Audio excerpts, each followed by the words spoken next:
Breaking news! Oh no! Frank Vogel's fired! Welcome in, everybody, to the PHNX Suns Emergency Podcast. We just got news from Adrian Wojnarowski that the Phoenix Suns have parted ways with head coach Frank Vogel. What's your initial, when you saw the Woj bomb, what was your initial reaction? Well, my first thought was I was in a meeting and I didn't know this happened, but my second thought was it's not a surprise. You thought he might get a bit of a reprieve because you saw what Minnesota was doing to Denver. You thought, okay, maybe they'll be considering, was it him? Was it other factors? But in the end, you sit there and you think about it and you go, somebody had to be the fall guy.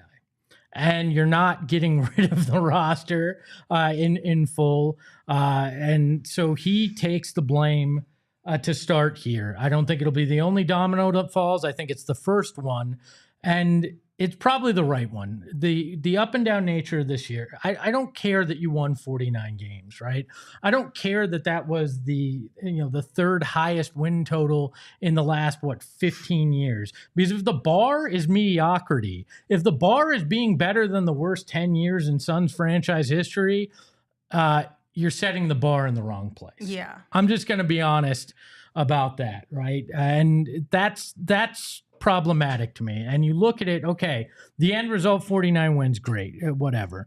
But the way they got there, the destination was fine, but the journey was just marred with issue after issue. I was ready for this at Christmas when you looked at how bad that game was against Dallas. They got it together for a little while there once health came, but then you started to look at it and never quite got there. You get the article from the Athletic that they're laughing at Frank as he gets mad during that Clippers game in the final 10-game run. Even one player sitting there laughing, right, or trying to hold back laughter. To me, that is everything spelled. He had lost the faith of this group, the belief. To me, Frank Vogel was always the cool dad, or the dad trying to be cool that was unwilling to be the disciplinarian when it was necessary. And by the time he got to the point where somebody had to, because the kids were running rampant, they didn't listen because you had tried to be their friend the whole time. And that was the read I got off of Frank for a lot of this. And that works in some cases. It did not work in this locker room whatsoever. Yeah, this is not really surprising, but also the timing of it, I think, is surprising because we've had a lot of back and forth, and I would love to have been a fly on the wall in the conversations with the Suns brass on how they came to this decision. Because we got a lot of rumors of will they, won't they, maybe they'll keep Frank and retool the entire rest of the coaching staff around him. But here we are. 3 times now in the last 3 years, this will be our third head coach. And I think that in and of itself is also a concern, right? Like, I understand making the decision, and I do think that this was one of the only decisions you could have made this offseason that would make a major difference for this team. But at the same time, I do think you're starting to get a reputation. You got to get it right this time. Are you, though? Because, a little bit, no? Because, I mean, we all knew Monty had to go. Yes. I mean, when you have those 2 disastrous blowout playoff losses in elimination games, it had run its course. You kind of knew it. You get a new ownership group that's trying to feel its way out. I mean, Bartelstein was in his first coaching search, as was Ishbia. And you have a particular kind of roster, and it didn't work. I don't think you could have sat there run it back and made people believe, including the players, that somehow that was the right move and that was going to get them to a better place. Now, if you let this guy go after a year or two, whoever the next person is, and I shouldn't say God, this next person, because Becky Hammond very much may be involved, but this next person, if you let them go after a year, 2 years, then I think you can say it's problematic. But right now, I feel like it's such a unique situation with the group that you put together, how much pressure there is to win, and how badly they fell short of that this year, that I don't think it's a reputation kind of thing at this point. I think it's they admitted their mistake. Now, the part that's interesting to me is this the only move? Or is James Jones also on the hot seat? Because we haven't gotten any official word on anything. We got something that Woj leaked, right? Is there more? Is this, I hate to have such a crude way to put it, but is this a bloodletting in some way? Did we just get we just got the press release from the Suns? It's official. I assume it's just James Jones. So here we go. You want me to read it? Yeah, why not? So the Phoenix Suns announced today that the team has dismissed Frank Vogel as head coach. Quote, as we said at the press conference on May 1st, team leadership, including myself, Josh Bartelstein, and ownership would be looking across basketball operations to determine what changes needed to be made, said Suns President of Basketball Operations and General Manager James Jones. He continued on saying, after a thoughtful review of the season, we concluded that we needed a different head coach for our team. We appreciate Frank's hard work and commitment. We are here to win a championship, and last season was way below our expectations. We will continue to evaluate our operation and make the necessary changes to reach our championship caliber goals. We all take accountability, and it's my job, along with Josh and ownership, to build a championship team. And I'll give a lot happening, so we're kind of doing this on the fly, but John Gambadoro, also of 98.7, said it's not going to be the only change, but James will remain in the front office. There will be front office changes. I kind of wonder if James, he's talked before about potentially giving up the day-to-day decision-making in terms of roster construction and everything. I wonder if this is a point where James takes a step back from that, is more the player whisperer, in terms of, in negotiations, talking to guys, which has always been his strong suit, and they bring in somebody to be a GM, a name to keep an eye out for, Bob Myers. I know they made a run at him last year, and I don't think Bob was ready to come back into a front office role. I think he wanted a year away. My guess is they will go hard at him and may look at other options to change up this basketball staff in terms of the front office. I mean, that wording is pretty cryptic. He will remain in the front office. It's not that he's going to keep the same job. He said there'll be front office changes, not James Jones being replaced. But to me, that's move. He has two jobs, and he has said in recent years in press conferences he'd be willing to and potentially interested in kind of stepping back from basketball decisions on a day-to-day. I mean, and we've kind of speculated around that too. I mean, Suns Deep in the chat said would love Bob Myers. Like, that's been a rumor around the Suns for a hot minute now, that maybe either James Jones is replaced by Bob Myers, or James Jones moves back to like basketball, like player relations. Whisperer. Yeah, whatever the title is you want to put on that. And somebody else would come in and do the like nitty gritty X's and O's numbers general manager type of role. Yeah. Which honestly is not a bad idea. I think James really thrives in that like interpersonal skill set type of environment. And I don't think he even really enjoys a lot of the GM duties. Like maybe finding players who are already established to bring in, but as far as the draft goes, like we've been known that he doesn't want to participate in that. Yeah, and I think when you look at it, and we'll have plenty of time to get into this over the next few weeks, you're going to have to find young, cheap talent to build around with this roster, and the draft is the quickest way to do that. So you got to wonder. If we're just purely speculating, I would love to see Eddie Johnson move from the booth into this front office. I'm not saying he would be in that GM chair, but having talked with Eddie for as long as I have, knowing Eddie as well as I do, and knowing his basketball mind, I think he would be a hell of a member of a front office if you are truly starting to clean house in some ways. A role for him would make a lot of sense to me, but that's just me, and I'm, sitting here and not in a front office. Do you think he would call Bob Myers a water boy or a couch potato? No, because he has rings and Eddie doesn't. So, Well, listen, you're not the only one. Dav Trim in the chat sent us a super chat and said Eddie Johnson should get the job. Now they're talking about head coaching job. You're talking about front office, but either way, why not both? ¿Por qué no los dos? Why not both? Why not both? No, we don't need a head coach in. We don't need a coach player. We need a GM coach. Yeah, we need an owner player. Yeah, well, backup point guard.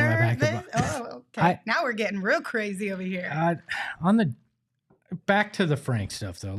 I want to talk a little bit more about that before we get into who could be next and maybe potential other front office moves. But to me, did you see any other path that this really could take after what they did? Because this felt like an inevitability. And I know we heard a lot of, well, they're trying to decide. Maybe it's, maybe they'll change their mind. But there really didn't feel like there was other major changes that you could definitively make in a timely manner to make this fan base feel better. These players think you're really willing to take action. And the fact that they never in that press conference once gave him a vote of confidence. They just said, we haven't talked about it and we're going to have meetings. It feels like this is where they were leading to. I mean, yes, you're not wrong. And no, I guess deep down, I always thought this was probably going to be the outcome this season. I mean, like you mentioned earlier in the show, like dating all the way back to Christmas, right? Where we were already having conversations. I think the more difficult thing to wrap my head around is, why did it take so long? Like, if this was the decision that you came to, which you obviously did because we got the press release and everything, it is officially official. Frank Vogel is out as the Suns head coach. What took so long? What did you have to deliberate on? What conversations needed to be had that you couldn't have already had while the season was coming to an end, or even before the season came to an end? You want that? The real answer is simple. It was PR. You said it earlier. Is this becoming a pattern? Well, the critique of Matt Ishbia was he was impulsive, right? Mm-hmm. New owner syndrome.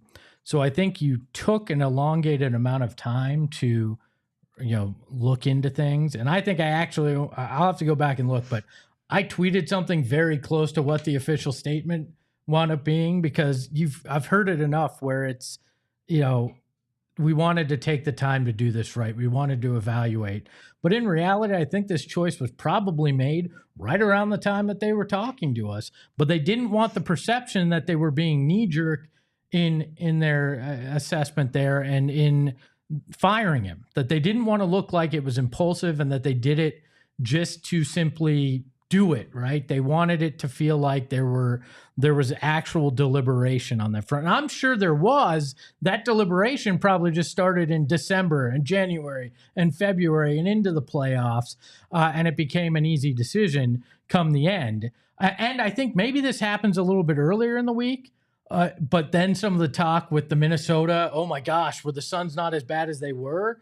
You let that quiet a little bit and you make the move, and it's a very calculated PR move.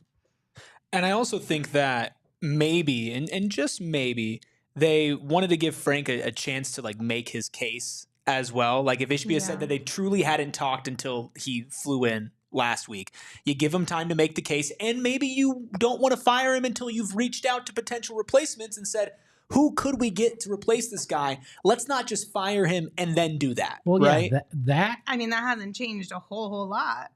No, I mean, I think it's that. I think it was the Lakers firing a coach because now they knew they'd have competition there as well. And I think the meetings that he hadn't had were with players, Because you don't, I'm sure the front office had talked about it, but you don't go to the players and go, hey, should we fire your head coach while they're still playing? Yeah. No, that makes sense. So Gambo tweeted a couple other things just to get everybody up to date. Said the coaching search will be nothing like last year where they initially had a list of 10 candidates. It'll be whittled down to 3. There's only 2 to 3 from the start, with Budenholzer most likely being that option, and a decision will be quick. Expect an announcement next week. Also said JJ Redick not a candidate. So it looks like they've already made their cuts and they're not in that initial phase. So it does kind of seem like maybe they did that stuff before they fired him and reached out and saw, could this happen? Which I guess that does make me feel better, because then you can kind of take away the quote unquote emotional reaction here as far as their decision making process goes, that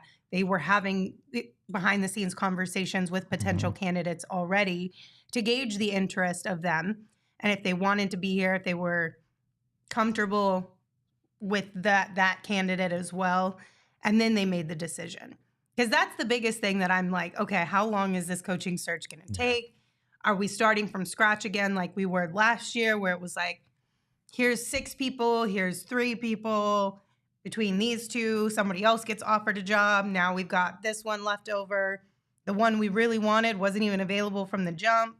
Yeah. So... My guess is they went down this path last year. They talked to a lot of people. They probably have 2 people, 3 people that they have circled that they want to go after, and will make their decision.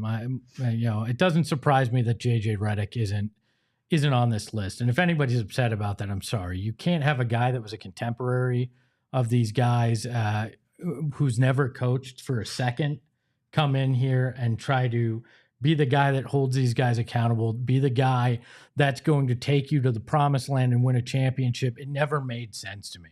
You have to have a guy that's at least been on an NBA bench. And to me, I'd very much prefer an offensive-minded guy who sat in the head seat before. And no, I don't want Mike D'Antoni back here, because I want a guy that's current in NBA thinking, that's been around recently coaching, and that probably points to Coach Bud in a lot of ways. Plus, you get the fun PR. He was born in Holbrook. He's an Arizona guy. He's all that stuff as well. But my guess is there's going to be 2 or 3 candidates that we'll get into, and I know we'll talk about a few of those in the not too distant future here. But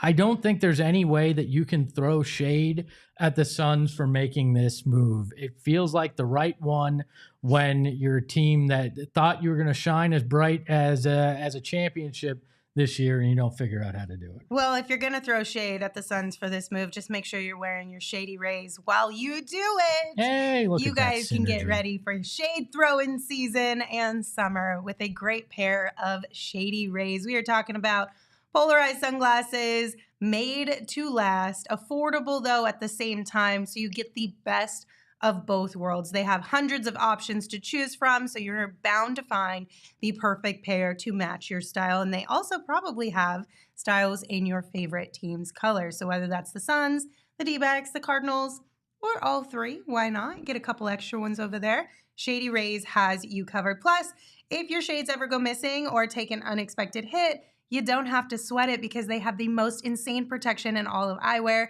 Every pair is backed by the lost or broken replacement. So check out our friends over at Shady Rays for all your sunglasses needs. Exclusively for all of you, Shady Rays is giving out their best deal of the season. Head to shadyrays.com, use code PHNX for 35% off polarized sunglasses. Try for yourself the shades rated 5 stars by over 300,000 people. I love my Shady Rays. I still wear them. I do too. All the Even time. on the show, if you watched yesterday. I didn't have the time to grab them for this emergency pod. Lindsay, you know I'm a betting man, and I'm Yes. sure at some point there will be odds about who will be Yes. the next coach for the Phoenix Suns, probably this afternoon. You know where I'm going to go look for him? The BetMGM. BetMGM Sportsbook app. Yep. I think I would personally probably put my money on Bud at this point. I would too if I'm playing it safe. But Yeah. there's a few other names that you wanna get some bigger that odds? I might want to get some bigger odds on. But you know what? There's also baseball going on right now. And if you are a glutton for punishment, you can bet on this crazy Arizona Diamondbacks team with our friends over at BetMGM and make it a little bit more interesting, whether they win big or they lose in crushing defeat. However they play, you can win with the Grand Slam Jackpot promotion. Every Friday, Saturday, and Sunday through MLB season, you can bet on who will hit a home run. If that player hits a grand slam on the night that you picked him to hit a home run, you are going to be able to win upwards of $50,000 on top of what your bet wins. It's super simple. Say you bet Corbin Carroll to hit a home run on Friday. He hits a grand slam. 9 other people bet on Corbin Carroll to hit a home run. You're each walking away with $5,000 additional dollars on the bet. Nobody else bets on him to do it. He hits a grand slam. You're taking $50K home. It's that simple. So why make sure to sign up for the BetMGM Sportsbook app using the promo code PHNX. Place that first sportsbook wager on the sportsbook BetMGM Sportsbook mobile app for at least $10. You're going to receive up to 15,000 would be nice. 1,500 in bonus bets if the bet loses. Check out show notes for full details. Now listen to Shane talk about the disclaimer. Bonus bets expire in 7 days. One new customer offer only. Gambling problem? Call 1-800-GAMBLER. Available in the U.S. Call 877-8-HOPE-NY 467-369 New York. Call 1-800-327-5050 Massachusetts. 21 plus only. Please gamble responsibly. Call 1-800-NEXT-STEP Arizona. 1-800-BETS-OFF Iowa. 1-800-981-0023 Puerto Rico. First bet offer for new customers only. Subject to eligibility requirements. Bonus bets are non-withdrawable. In partnership with Kansas Crossing Casino and Hotel. See BetMGM.com for terms. U.S. promotional offers not available in New York, Nevada, North Carolina, Ontario, or Puerto Rico. Get stuffed, Ontario. And Frank, if you need help packing, we're available. He's available. Super chats. Let's look at some of these. Abraham sent us one and they said, where's the sexy sax? I'm curious, like, everybody let us know in the chat. Are you like celebrating? Let's put a poll in the chat. Are you happy about this move, or are you concerned, or are you kind of like, it doesn't really matter either one way or the other? I'm sorry. That was close enough. That's all I got. T Bounty sent us one and said, what are the chances of getting Monty back? I'd rather have an appendectomy with a rusty spoon. Yeah, listen, I understand, like, looking back at things sort of through rose-colored glasses, and there were moments in Monty's tenure with the Suns where the highs were really high, and things were great. But I think Monty had played his course here with the Suns. I think they needed to move on from Monty. Plus, he's got a big old fat contract in Detroit. I don't think he's going to leave that behind. No, and why would he? Yeah. I mean, because if he gets fired, he's taking $13 million a year home. Nah. Enjoy Detroit until they let you go, and then enjoy retirement, probably. Facts. Buddha the Schizo sent us one and said, never had more heart palpitations in a season than this past season with Frank behind the wheel. You guys witnessed one live. Laughing face emoji. Yeah, we certainly did. Do you remember what the most memorable quote was from Frank Vogel's introductory press conference? We're going to play what? No, which one? Eric, mine is, I have a PhD in superstar relations. well, That's the one that sticks in my brain. You spent too much money on that 8-year degree. But no, it was hell yeah. Yeah. Remember that? Mm-hmm. And I feel like a lot of Suns fans right now are saying, hell yeah, time to move on. Right or wrong, I feel like that. I mean, I agree it's right, but I feel like that's the way they're feeling right now. I mean, possibly. Michael sent us one and said, Ishbia is Sarver with more charisma and money. Oh, no, Michael. No. Oh, no. No, because Sarver kept that money tight in that wallet. As that one lady said, he squeaked when he walked, and Matt Ishbia has hundreds falling out as he walks. So. And clearly willing to spend it. I've seen some people talking about the Suns right now with like the luxury tax bills, and then now having to pay Frank, and then also whoever the new head coach is going to be, being like, Matt Ishbia's money people are probably losing sleep over how much money he's spending. He's not going to be a billionaire sometime soon if he keeps spending this way. Y'all, that ain't our problem. That ain't our problem. $50 water's coming soon to Footprint Center. Let me just say this. He still has the mortgage business. So he's still printing money on that side of things. And that's the biggest difference between Sarver and Ishbia is that Sarver, while he did have like the banking side of things, he did rely on income from the Suns. Yep. Where Matt Ishbia rely.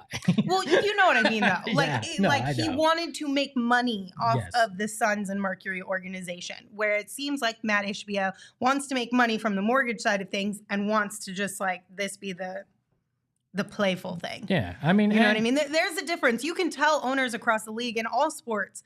There are owners who need to make an income or need to make an income, air quotes, from the organization, the sports organization, and others who don't. Yes, and that's not the case here for sure. And Ishbia said in I think it was his introductory press conference that spend the money or win and money will follow, right? Mm-hmm. He's not afraid to spend that money knowing that the team earns more as they play better, they win. So I'm not worried about that in the least. Yeah, Base God Flashy sent us one and said, "This news made my day. Nurk up next, hopefully." Well, we're going to have to wait on that one. That's another day. For another day. Please, for the love of God, another day. Drama sent us one and they said, Suns getting Ty Lue confirmed. Okay, so while that would be best case scenario, how do you think things with the Clippers and Ty Lue will play out here, Espo? Because part of me thinks like Ty Lue and the Clippers organization seem like tight. I mean, you want to talk about an owner that doesn't have to worry about money. I mean, Steve Ballmer has no qualms about spending money. They're opening a $2 billion building this season that Ballmer paid for. He seems to really like Ty Lue. Reports were they're working on an extension. I don't think that's going to be the guy. And honestly, I like him. I think he gets the most out of a lot of guys, but we've also seen him fail in the playoffs, time in, time out. And people say, well, injuries. Well, look at this roster. Injuries may play a factor in this as well. So I think I wonder if that's the best route in and of itself. Yeah. My gut is telling me Ty Lue is not an option, that Ty Lue is going to stay with the Clippers. They have a great relationship over there, seemingly, and despite the woes in the playoffs, it doesn't seem to make a difference as far as their commitment to him or his commitment to them. And Ty Lue in a post-game press conference, I believe it was after the Clippers lost in the first round, said, quote, "I didn't come here to bounce around and go all over the place. I would love to be here long term," end quote. So there you go. There's that. And it's not like you even have a leg up because, like you said, Ballmer's got just as much money, if not more than Matt Ishbia. So you can't even be like, well, we'll pay you double. Because Ballmer will be like, I'll pay you triple. Do we want to just get into one more super chat? Okay. And then, Leo sent us one and said, goodbye, Twitter, Frank Vogel. He already had changed to Two-Face. Did he? The earlier in the week. So leads me to believe he actually is Frank Vogel, and he knew this was coming. So wow, this whole time we thought it was pretend, but it actually is real.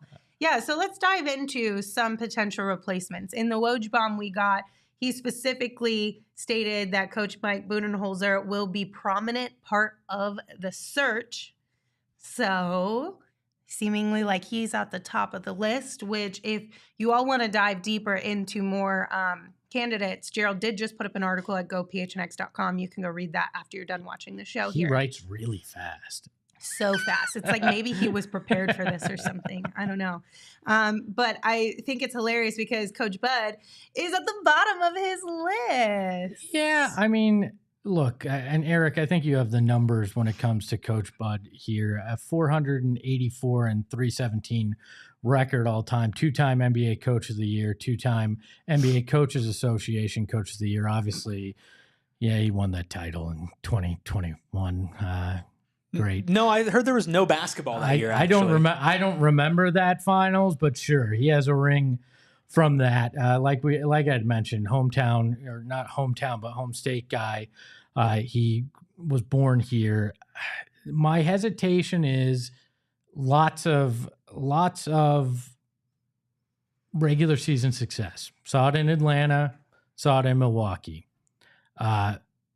One time he had the championship success and the playoff success. Other times had some disappointing moments. I get it. Winning a title is hard.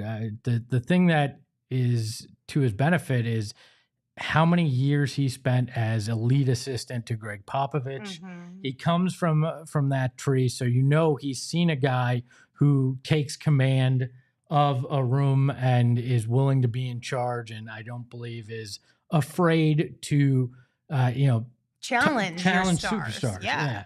And so that's a positive. My fear is he's the offensive version of Frank Vogel. Okay. Like, does he come in and you hire him because he has championship experience, but it's an uneven kind of play. I don't know. I still think he's probably close to the top of their list. I'm pretty sure, if I remember correctly, they did talk to him last year as well, so they have a familiarity. I think he's interesting, but what's kind of your take when it comes to Coach Book?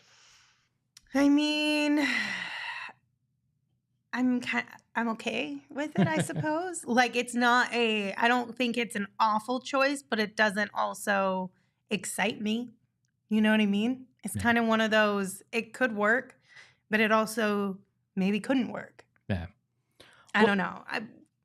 I don't know. Coach Bud is just 50-50 for me. I'm kind of indifferent on it. Yeah, and kind of, look, I'll take a step back. Kind of my thought when it comes to how this all plays out, I don't think any one coach fixes all your problems that you had last year, right? I think that it's a part of it. And that person has to, again, I think has to be offensive minded and has to be willing to be vocal. But that does not fix everything that went wrong in that locker room. So when you look at these candidates, you have to accept that they have to check a few boxes, but they're not going to fix it all. A couple names, and I may go a little off Gerald's script, so I apologize on that. But for me, a couple names that stand out: Kenny Atkinson, former Nets coach, I believe lead assistant at Golden State, had looked at potentially taking the Charlotte job last year, took his name out because the perception was he wanted a more fully formed team. Obviously, there's some connections with KD in Brooklyn. There'd be some questions there. If they hire him, it might lead to more questions. He's an intriguing name to me, though. People are going to think I'm nuts, but there was a report last week that Willie Green and Ingram had an issue in the playoffs. Willie Green. I make that call. I find out if New Orleans is particularly interested in maybe moving off Willie and siding with their player and whatever that was, what the cost may be, Willie's interest. I think Willie Green is the kind of guy that could come in here, thrive. He's not that far removed from playing, but far enough. Right. He's like in that sweet spot, right? Where you can still relate to today's NBA players and things of that nature, but you have enough of the separation to where you can still demand some respect, I suppose. Yep. Or I know that sounds kind of bad as if Frank didn't, but you get what I'm saying. Willie Green would be great. And I also think that Willie Green and Book had a phenomenal relationship when Willie Green was on the Suns coaching staff before he got the head coaching job with the Pelicans. So I don't know. I'm intrigued by Willie Green. I don't think that's going to happen, but I would love it. I think there's a lot of people also that when he was on Monty's staff, they were wondering, was it Willie who would take over? And was it Willie who was the mastermind behind everything? Yes, exactly. So, because when he did leave, that was a question that a lot of us, we talked about. Yeah. You know, how important was Willie Green to what Monty Williams was doing with the Suns? Yeah. And, well, you know. Caesar at a super chat here that says, Phil Handy, he's ready. He was on Frank Vogel's coaching staff. I don't think that there's an amount of loyalty with these coaches. I can't imagine that Phil Handy is going to come in after Frank Vogel was fired. I could be wrong. I don't think that that's going to be the path they go down. The another name, Saul brought this up. Saul is very interested in her. I definitely think you need to talk with her, is Becky Hammon. Now, I don't think she's going to leave Las Vegas in the middle of their season, but maybe coming in and taking over a team like this would be enough to intrigue her. My thing is it the right situation for her to come in and succeed? I don't know. I think she does have the respect of the players in the NBA, but again, can you step in and control, not control, but be willing to have those tough conversations with Kevin Durant, Devin Booker, Bradley Beal, that I don't think Frank Vogel was willing to, at least early on, that led to kind of the demise. I think Becky can probably do it, but it's going to be interesting to see what she wants. Yeah, it's like the bigger question is, does she even want to? Yeah. Like, she has a great position right now in Las Vegas. championship caliber coach with team. Like, nah, I don't think she has said in recent years that she doesn't want to make that jump right now. Well, That's not something that she's really like looking for necessarily. Yeah, and she could be the Greg Popovich of the WNBA with how much she's making too, and how she's coaching there, win multiple titles. I'm sure it'd be a conversation she's willing to have. I'm sure there's a few other names. Yeah, too. totally. There's definitely going to be a lot that kind of pop around, and we'll dive into more of them later on at some point as well. But one name that keeps coming up in the chat, which I don't know if you guys have been living under a rock or something, Kevin Young keeps getting brought up as if he's going to be our next head coach. Nope. Y'all, Kevin Young already accepted a head coaching position at BYU. So he is out, off the table, long gone from the Suns organization at this point in time. But because people are bringing up Kevin Young, I do want to ask you the question, because this was also something we talked about all season long. Who actually is running the offense for the Suns? Because we had this kind of a weird gray area where we never got any true answers on, was it Frank Vogel who was in charge of running the offense, or was it Kevin Young? Was it kind of a mix of the two? This kind of points to me as maybe if it was obviously it was Vogel's final decision. He is the head coach. But the way they kind of set it up was that Vogel would be the defensive mind and Young would be the offensive mind in the room, and then they would work together. But it sounds to me like Frank Vogel might have had a little bit more to do with that than Kevin Young then, if they felt it was so bad that they had to get rid of him. I think that the voice, I think that it was more Devin Booker, Kevin Durant, and Bradley Beal that had an influence on the offense and how it went than either of those guys. I mean, because I didn't feel like anybody had complete control over that offense at any point. Here. It really feels like they never knew who they were offensively. You have the head coach saying, I want them to shoot 43s. That's where we need to be. And that was in numerous times throughout the year, but in the Minnesota series as well, they get nowhere near it. I don't think anybody had the reins. Even Kevin Young in his press conference with BYU said he prefers to play 5 out and doesn't prefer the mid-range game and shoot a or bunch of certain threes. things. So even to me, that says, well, he wasn't even in control of it, nor was he able to get exactly what he wanted out of this offense. So I put I put a lot of the onus overall on the players. You have to put a fair amount on the players. You have to. But again, you can't fire the play. This isn't the NFL where I can just cut everybody and go, well, I'm starting over and you all have no guaranteed money at this point. Dudes. You have to play with it. So the coach becomes the fall guy, but I still think there'll be major roster changes. Like we talked about, it appears there'll be major front office changes outside of James Jones. So all of a sudden, it's not just pointing at Frank Vogel. I think that's the first domino. Mm-hmm. But I think when you can start trading people, I think there's going to be talks. Some talks that people aren't going to like. Some talks that are uncomfortable for certain groups of fans in terms of who might get moved and who's possible to move. And everything, I believe, is going to be looked at because this was an unmitigated disaster. I don't care what kind of lipstick you try to put on the pig or however you want to repaint the car after the fact. This was an unmitigated disaster throughout this season. They didn't get anywhere near their stated goals of, like we talked about yesterday, of all the big threes that have been put together in a lab. They failed the most spectacularly when it came to the playoffs in year one. I do not think that anybody is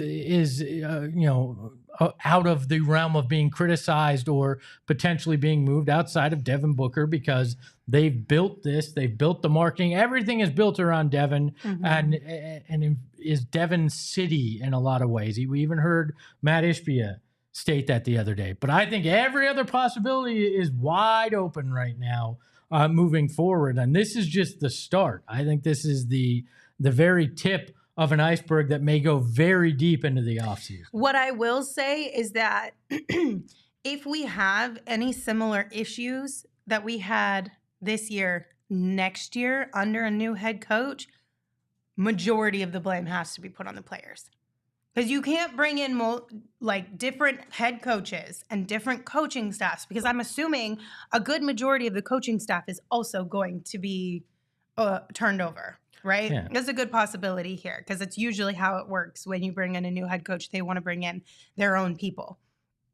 So if we have the exact same issues, then it's got to be put more heavily on the players' shoulders, because you're not buying into whatever it is that your organization and your coaching staff is asking you to buy into.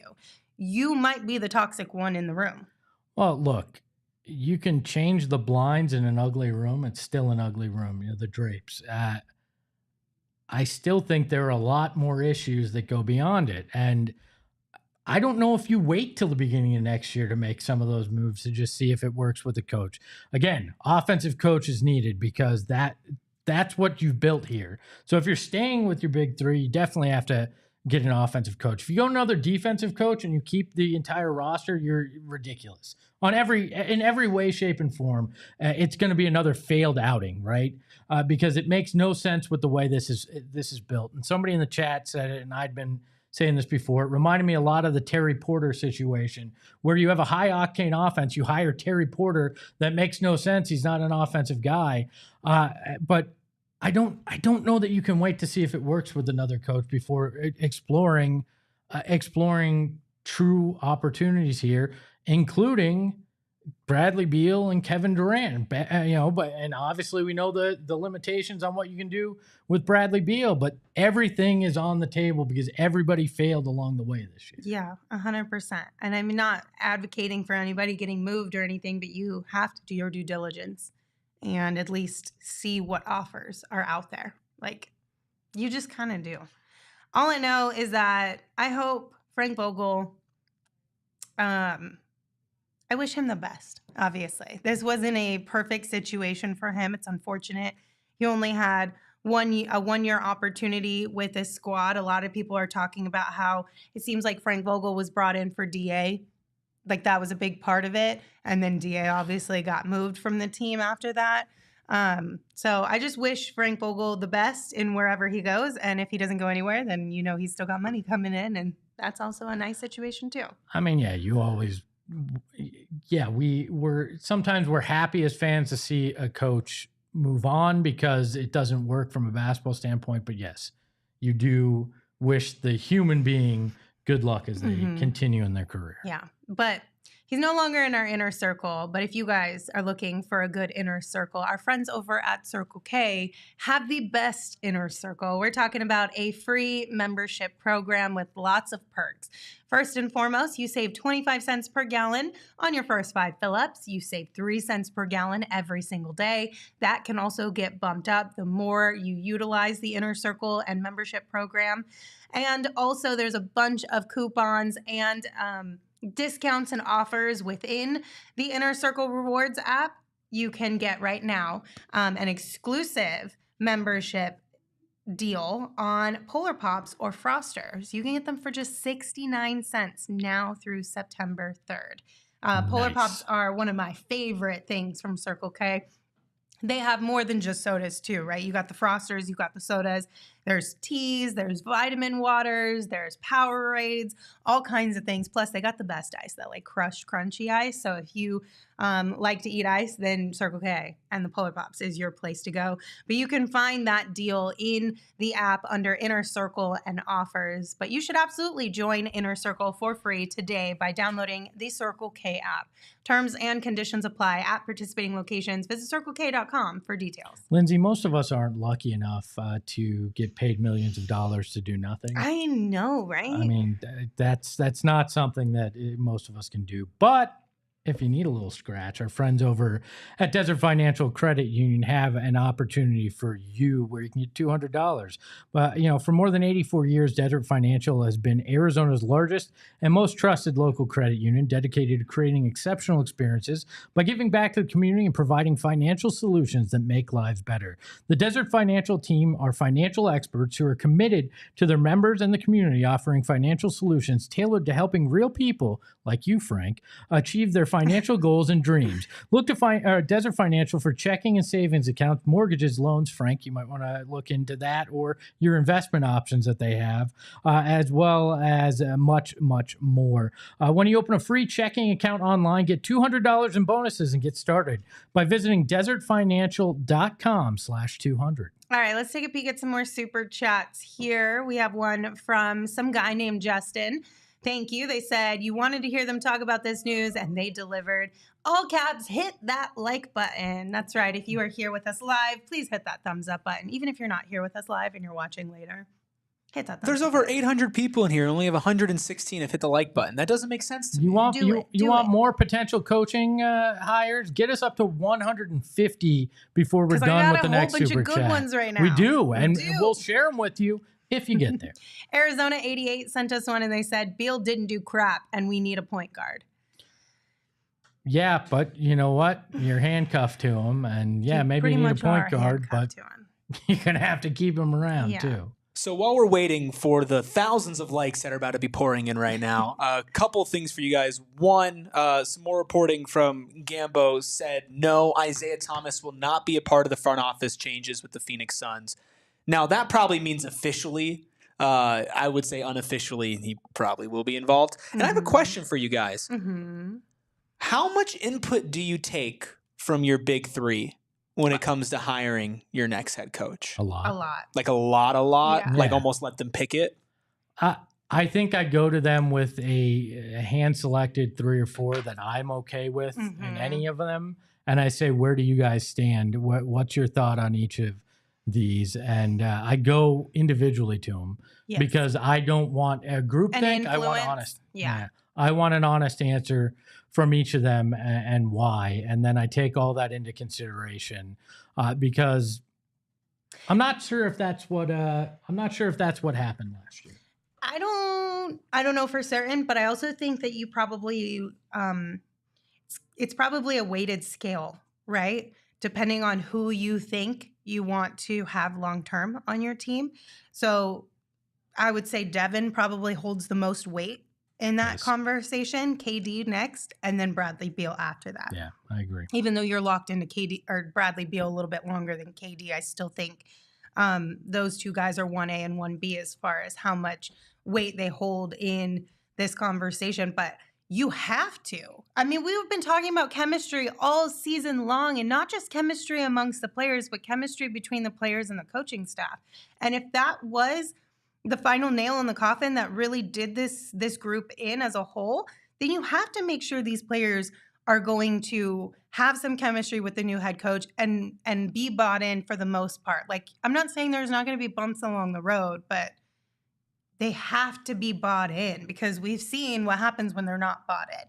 You've got reports coming out about players holding back laughter at head coaches and head coaches trying to do things that are outside of their normal character and personality to get them to buy in. Like, that's such a terrible situation to be in. Yeah.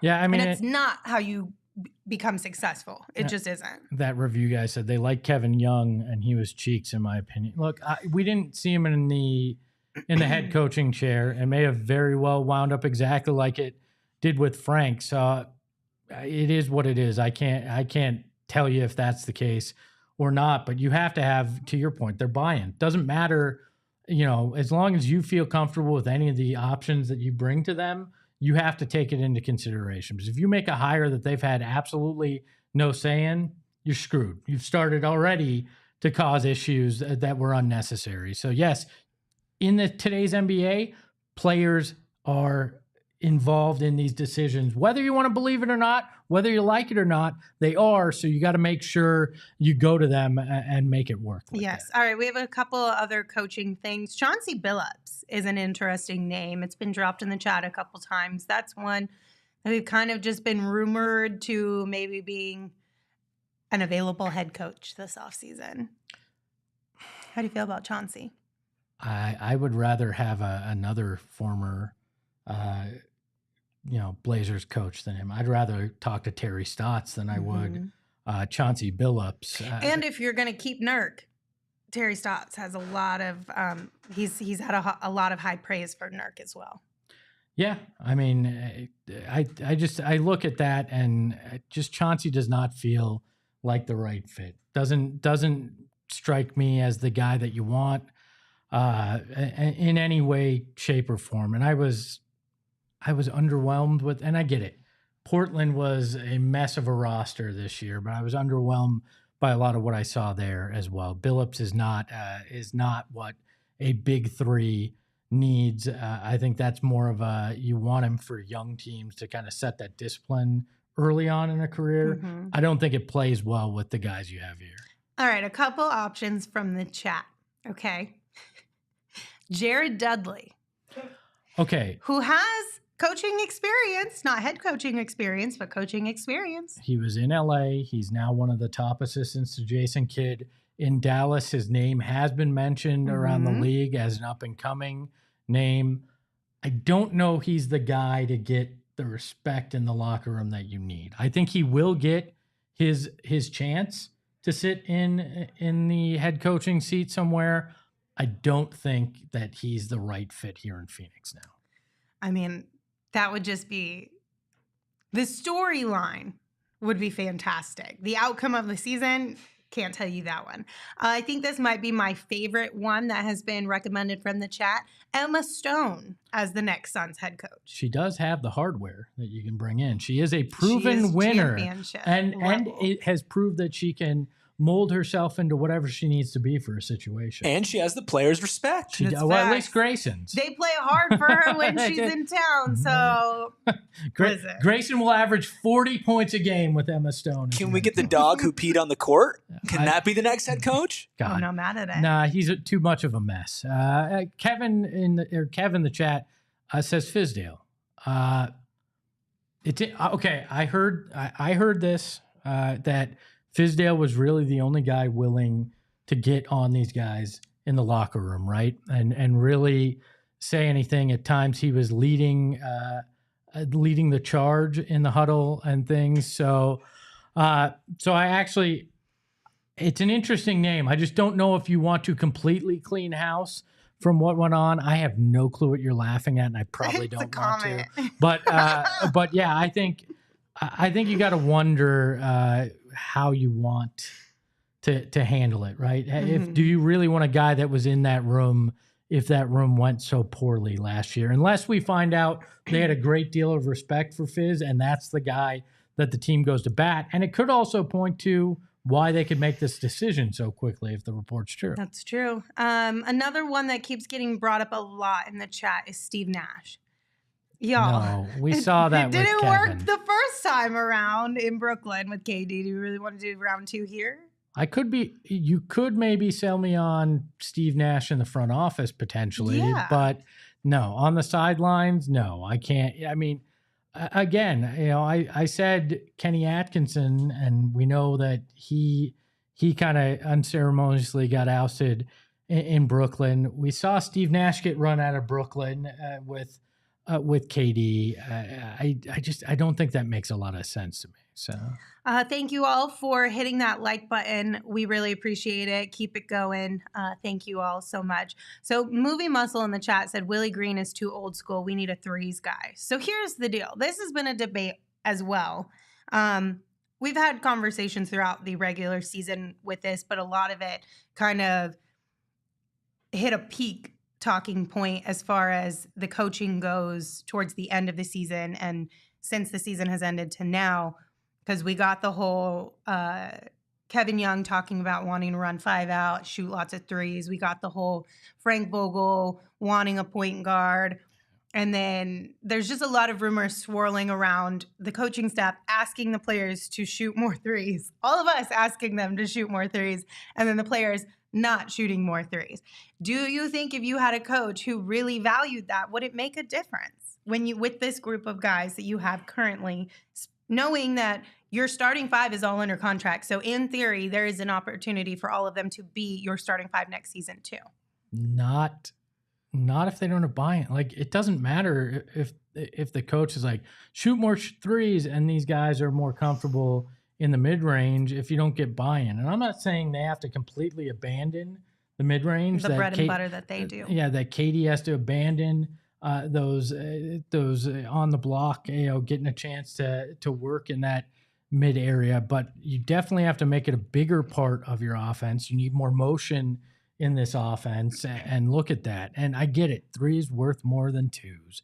We saw what their record was when they shot 40 or more. And I think you can find a balance where you still are effective from mid-range and you're getting to that 30, 35, 40, 3-pointers a game attempt. There's a way to get there, but without the 3 main guys buying in, it won't matter if that's your strategy. Yeah. All right. So we put a poll in the chat asking how all of you guys were feeling about this. I can only see 3 of them, but 36% said great, 21% said good, 33% said neutral, and then some percentage 11% say bad. 11% of y'all say bad. Okay. I respect you saying bad, but I don't see how it's bad. I get continuity, but continuity doesn't matter if it was a crap situation to begin with, right? Staying in a bad relationship just because you can say I stayed in it isn't a good way to go about things. Mm-hmm. And it was pretty obvious that he had lost the locker room. So you could try to convince yourself that keeping him was the right way to go because, well, Minnesota is jack stomping Denver right now. So maybe it wasn't Frank. And again, it wasn't all Frank, but that was part of it. Yeah. I don't know, but if you are in the 36% who are feeling great about the move the Suns just made, you should celebrate this weekend with some Four Peaks beer because there's no better way to celebrate than with our friends over at Four Peaks. Whether you get some beer and take it to your home and celebrate over dinner and beers, or if you want to celebrate at the Four Peaks pub down in Tempe, both are equally amazing options. And while you're out looking for beers to try from Four Peaks, might I recommend you check out their brand new beer, the Bad Birdie Juicy Golden Ale. It's a collab between Four Peaks and Bad Birdie. It's super drinkable, the perfect companion at the tee box or in your fridge. You can visit fourpeaks.com/locator to find all your favorite beers and events. You can also follow them on social at Four Peaks Brew or at Four Peaks Pub to keep up with the latest at Arizona's hometown brewery. Now, you do have to be 21 or older to drink Four Peaks, and we ask that you please drink responsibly. But anybody, any age, can celebrate with some chicken tenders out at the Four Peaks Pub or any of the other amazing food options they have. I'm just a little biased towards the chicken tendies. Look, I've been around the Suns internally when coaching changes have been made, and it's a stressful time. It's difficult, a lot of consternation over the last week, and I think that they all could probably use a nice OG's right now. And OG's has launched 2 new products made with live rosin and the Rick Simpson oil. The OG's Natural and the Big OG's. The OG's Natural, for anybody over at the Suns that are vegan, they're vegan gummies made with live rosin, available in the fantastic sweet clementine flavor, one of my favorites that they have. Meanwhile, the Big OG's gummy is a mega version of the Peg's Raspberry RSO, and this is one that you can share with everybody around the office if you're so inclined. It's one of the company's most popular products, and that's because it's perforated into 10 slices at 10 milligrams of THC each for a total of 100 milligrams of THC. It is quite fantastic. And like freshly squeezed juice, the live rosin is created through a pressing process. The highest quality harvested cannabis is frozen and ultimately pressed to extract that sweet, all-natural live rosin oil. To learn more about OG's gummies and where you can find them, head over to ogsbrands.com. Must be 21 or over to enjoy, and please enjoy responsibly. So a couple other options for the replacement coach for the Suns from the chat have been me, you, Gerald, Flex, and Saul. I think if we all collectively put our heads together, we could make this work. I'll be the one throwing chairs.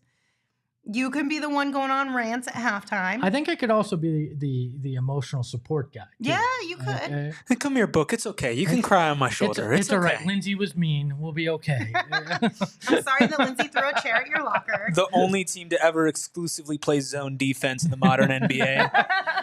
I feel like my favorite, though, was Plato Rock, who said Emma. Like, as in our Emma. I believe it was our Emma. I think so, yeah. And could you imagine her walking into the locker room, looking around and going, "We're down by 25. Get fucked, nerds, and get out there and play a better second half. The entirety Man. of Footprint Center chanting, get Get fucked, fucked, nerds. I'm in. Give me Emma. Give me That would Emma. be so great. Oh my gosh. We I gotta love clip it. that and send that to The Emma. only problem with Emma, since she's dyslexic, you might have an accidental reverse of something you meant to do. Yeah, and you're gonna need to stand on a chair to be able to talk to him. DK, I mean KD. Whoever. Why don't you run this play? Look, I think if this is a quick process, is like it's supposedly going to be. To Eric's point earlier, I think they've already talked to people. Yeah. I think they already have a very good idea of where they're going to go. It's going to be with Bud. this. Yeah. I don't think Woj puts that out there. Woj was given this information from the Suns brass. He was. Oh, yeah, he was the only one with it. And Exactly. And then the press release came out so quickly. I guarantee it was leaked directly from them. So I feel like, I don't know. I mean, there is still a potential that it's not Coach Bud, but to me, that's where I'm putting my money. I'm putting my money on Coach Bud. I think it is, but I kind of wonder, is there some secret candidate that we don't see coming? Maybe. Some guy, and maybe it is Fizz, because I don't think most people are thinking in that direction. But is there somebody that is a surprise that we don't expect that you go, oh, okay, that might make some sense? You know, I think that's very interesting, and I will not be here for the next few weeks. I'll be interviewing. I mean, nothing. No, I'm not going to be the next. I will. It would be so funny if we just wake up and it's like Greg Esposito has come to terms with the new head coach of the Phoenix Suns. No, that would be awful for everybody involved. But yeah, I do wonder.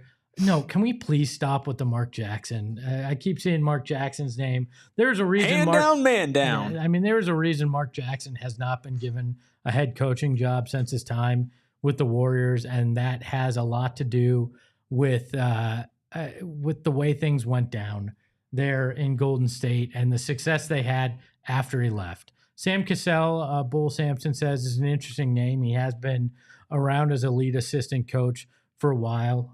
It'll be interesting to see if he has an opportunity there as well. But I'm sure names will start to come out in the near future that are intriguing. And I also some questions about why James Jones remained.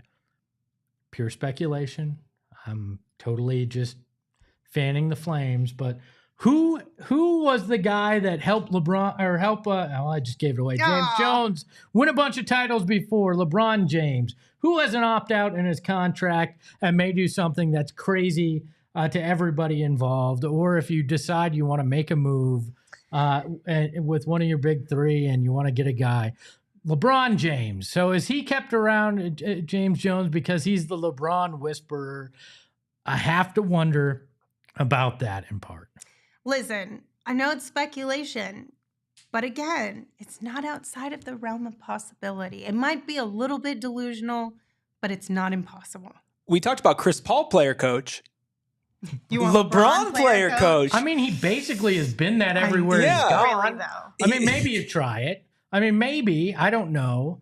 But look, if I had to predict, there will be somebody else in the basketball decision-making chair that isn't named James Jones. James will stay at the top or involved in that. And then we're going to see a coach that is an offensive-minded coach. I think that is the way things go. And then you explore what to do with the roster. Lay GM, lay head coach, and a starter as well. The first ever triple threat. Hell. I mean, he's done that. That's He's what I'm done saying, that. but just officially. No, you don't That's how officially you get. do it. That's how you get around giving him the vet minimum. Exactly. You give him the pay vet him minimum the as a general player. manager and the head coach. Well, and We you, cracked the code. and you did save it. We found the loophole. and you save that money that you're gonna pay Frank anyway. Look, I'm in.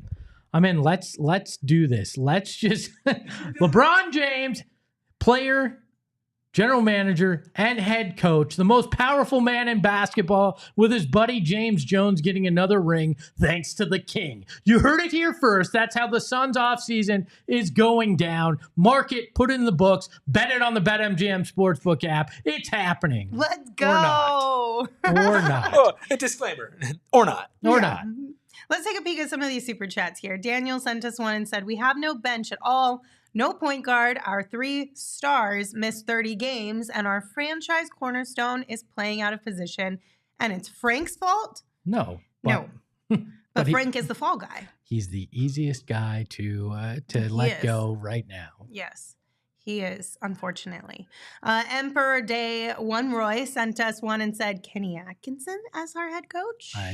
I imagine that he'll be considered. And if they're making a quick choice, I bet it's likely guys that aren't employed right now, because I don't think you were subverting league rules to go talk to coaches who were still under contract while also having a head coach under contract. Yes. Mark sent us one as well. They said, this is dumb. How are the Suns supposed to win with a roster and coach merry-go-round? Winning teams don't do that. They have culture. I miss Colangelo. Look, so, Mark. Go ahead. No, go ahead. I was just saying, look, Mark, I love Jerry Colangelo as much as the next guy for everything he's done for this city, how he helped build this franchise, but he also has the same amount of championships as I do. So when we go looking at that and going, that's the way definitely to do things, I'm not of that belief. Now, do I believe in culture being important? Yes. Mm-hmm. Do I believe that culture can be built just by keeping people around if they don't work? No. You have to find the right guy, and you have to set up your front office in a way to build said culture as well. I think this is the culture reset offseason, where last year and the trade deadline the year before were the roster, or excuse me, the offseason the year before were the roster reset as well. So to me, this is the culture reset offseason, and we'll see how they go about it, because I agree culture is important, but if it's not the right guy, you don't keep them hoping they're going to go ass backwards into finding culture. I do think, though, there's something to be said about the merry-go-round scenario he was talking about, or situation they were talking about. You can't build a culture if you're constantly changing people who are at the top of said organization. Agree, but I think you have to put aside everything that happened in the former disgraced owner's tenure, right? You can't count letting Monty go because he wasn't their guy. So you let him go to try to build something last year. You looked at Frank and you go, this isn't the culture we want. Again, if they move on from this next head coach in a year or two, I completely agree. It's an untenable situation. You can't build culture that way. But I also think I'd rather make the move now, knowing that this guy wasn't building the culture I wanted, than letting him be ingrained for 2 or 3 years wasting that time. And then going, oops, because we all knew this was a 2 or 3 year window, and you have to make it work as fast as you can. So Arizona 88 sent us a super chat, and they said Mike Budenholzer as our head coach. Possibly. I'm guessing he's the leader in the clubhouse, especially when they put odds out there. I certainly think he's going to be close to the top of their list, as Woj said, and a prominent part of the search. We'll just have to see what other names leak out. I think we're getting 2 or 3 more than just Coach Bud, probably. Any final thoughts, Espo? I'm just very thankful that it happened on a Thursday and not a Saturday. I'm just thankful it didn't happen in the middle of our golf tournament tomorrow. But look, final thoughts. It was the move that had to be made. It was the first in what I think has to be many moves if you're going to get this in the right path this offseason. And that is going to include, as we talked about, the front office. It's going to include players. There is this is now an opportunity to reset and try to figure out what the true issues were last year, and coaching was part of it. And but you got to make the right hire. If you botch the next week or two and you wind up with Frank Vogel 2.0 or something worse, you're going to follow the fate of some of those other big threes we talked about yesterday that moved on from their head coach and potentially had worse second years. And that's just not somewhere that this team can afford to fall into. Yeah. We will be here along the way. So when we find out information, we'll make sure to have a conversation with all of you guys about it. And if we have to wait a little bit of time, we'll dive even deeper into some potential replacements for Frank Vogel and discuss them as a group. But thank you all for being here with us on this emergency podcast. We will not be back at 3 p.m. in 9 minutes. No, this is your show for today. Sorry. But we will have a show for you tomorrow. That will be at 3 p.m. So plan to come hang out with us for that one. And until we see you next, you can give the show a follow on social at PHNX_Suns. One more time, a reminder, hit that thumbs up button, rate, review, and subscribe. You can also follow me on Twitter at LindsaySmithAZ. And of course, you can follow Espo at Espo. Espo, take us home. Matt Ishbia, Bartlestein, James Jones. My LinkedIn is updated. I did coach second grade flag football and only got thrown out of one game. Ahoy, hoy. We all silly like the mayor.